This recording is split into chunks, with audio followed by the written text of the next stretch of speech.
ఈ దేశంలో ఎన్నో వ్యవస్థలు చాలా మంది ఏమనుకుంటారంటే ఒక రిజర్వేషన్ సిస్టము దళితులకు కానీ ట్రైబల్స్ కానీ షెడ్యూల్ కాస్ట్ కానీ షెడ్యూల్ ట్రైబ్స్ కానీ ఇచ్చిన వారు అంబేద్కర్ అనుకుంటారు. కానీ మహిళలకు ఓటు హక్కు గాని, ఆస్తిలో సమాన వాటా రావాలనే ఆలోచన గాని, బహుభార్యత్వాన్ని రద్దు చేయడం గాని, పునర్వివాహం గాని అంటే వితంతువులకి, అదే విధంగా విడాకులు కానీ, ఇవన్నింటి విషయంలో ఆనాడే జెండర్ ఈక్వాలిటీ కోసం కొట్లాడిన వాడు అంబేద్కర్. అయితే దాని గురించి పోయే నేననేది ఏంటంటే, ఎందుకు అంబేద్కర్ గారిని ఈ దేశంలో ఒక మహాత్మా గాంధీతో ధీటుగా లేదా మరొక ప్రముఖ నాయకుడితో ధీటుగా పెట్టలేదు అంటే డెఫినెట్ గా దానిలో అనుమానం ఏం లేదు.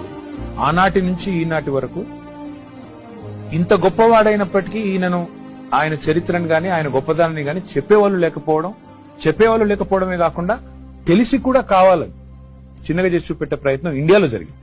బయట మాత్రం మీరు అన్నట్టుగా మీరు ప్రపంచంలో ఎక్కడ పోయినా, నేను లండన్ పోయినా, లండన్ లో అంబేద్కర్ గారు ఎక్కడైతే ఉండి చదువుకున్నారో, ఏ ఇంట్లో ఉండి చదువుకున్నారో, ఇవాళ దాన్ని మ్యూజియం గా మన ప్రభుత్వం, భారత ప్రభుత్వం మారిస్తే కూడా తీసుకుపోయి దాన్ని మన తెలంగాణలో మనం పెట్టిన 125 ఫీట్ల విగ్రహం ఏదైతే ఉందో దాని యొక్క రెప్లికాను తీసుకొని పోయి అక్కడ పెట్టొచ్చినాం. ఆ క్రమంలో ఆ ఇంట్లో మొత్తం లండన్ లో ఉండే అంబేద్కర్ రైట్స్ అందరూ వచ్చినారు.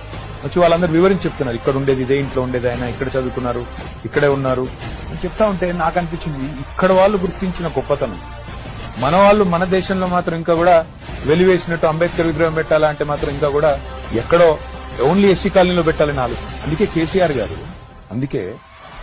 నగరం నడిబొడ్డున, సెక్రటేరియట్ పక్కన నగరం నడిబొడ్డు అంటే ఇది మార్పు. నేననేది ఈ మార్పు రావాలి, అంబేద్కర్ గొప్పతనం సమున్నతంగా సర్వోన్నతంగా అందరికి తెలవాలని ఒక మంచి ఉద్దేశంతో చేశారు.